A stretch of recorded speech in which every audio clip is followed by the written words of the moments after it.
become a dominant player? Yeah, so not particularly DNA West.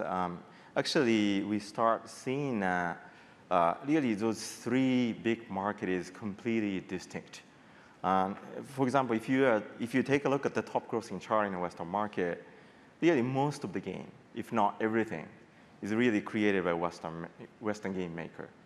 And also, if you take a look at top 10 grossing chart in Japan, really almost entire top 10s are really dominated by Japanese company. The same thing happening in the Chinese market.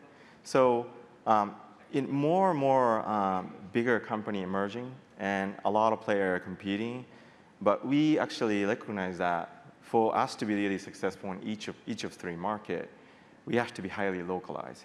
So I use the word globalize. You have to think about global market.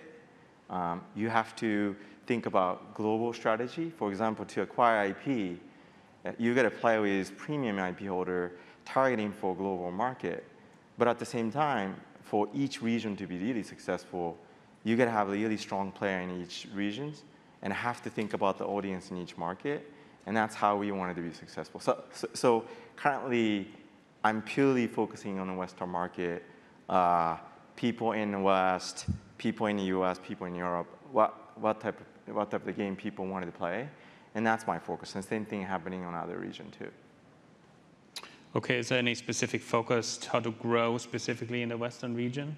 So obviously, the easiest and best way to grow is creating hit titles, right? And creating hit title is not that easy, and it's pretty simple. But the simple thing is the game usually have core mechanics. Lots of successful title has similar core mechanics. Our first original successful title here in the West was Rage of Bahamut. And we realized that that game system really works in the West, so we decided to utilize Marvel as IP, combining that game system to that IP. So clearly, we are trying to analyze what part of the game really works, what IP really works, and how efficiently we're going to be able to acquire user and potentially utilizing IP strengths. And what we are trying to do is not simply trying to create a hit, but we wanted to create a hit with repeatable success. So we're constantly looking for a way to create structural advantage over other competing companies. So we're talking about IP and partners. So you recently announced a partnership with Nintendo. What can you say about that? So I can't say too much about a Nintendo deal, but this is really exciting initiative. As we have announced in the past, Nintendo and DNA are currently making smartphone games. We are planning to make approximately 5 games through March 2017. And also, this deal involved capital alliance between the two firms. So it's a really mid to long-term initiative, and we are excited to work together. And then soon, we should be able to announce about the game. Great. So you mentioned you have this distinct focus on those 3 regions. How do you see the global gaming market changing over the next, 2 to 3 years? Yeah, so what happened is back in 2009, Japanese mobile social gaming market emerged. Actually, everything started with our game called Kaito Royale. DNA invented this game called Kaito Royale. Before that, essentially, mobile gaming market in Japan was nothing. And then that game essentially created massive attention from the public audiences. And we definitely created this successful freemium model in Japan. That success model was migrated out to Western market. So Western market is a couple of years behind Japanese market. And after a couple of years, and then also Chinese market start popping up. So today, still the Japanese market is probably the largest mobile gaming market. Highest paying user base.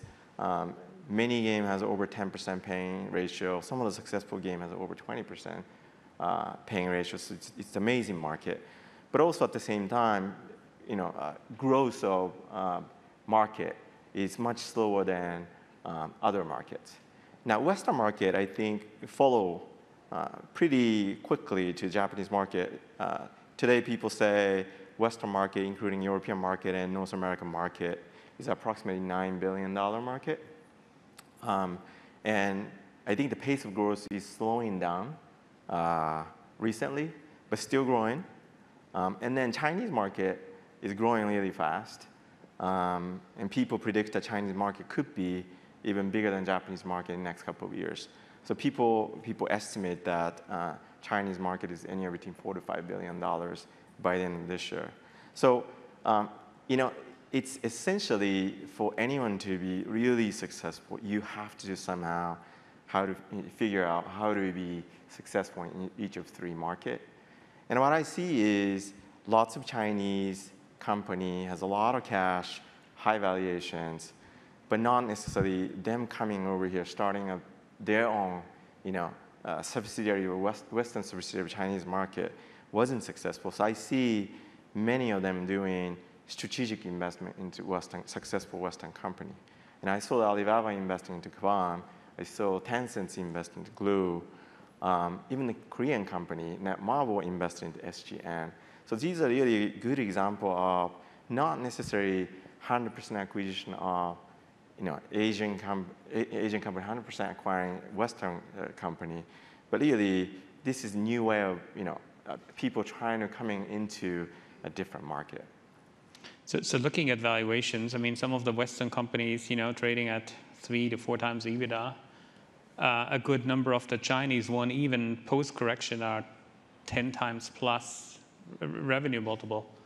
How do you think, how will that play out? I think current situation is absolutely crazy.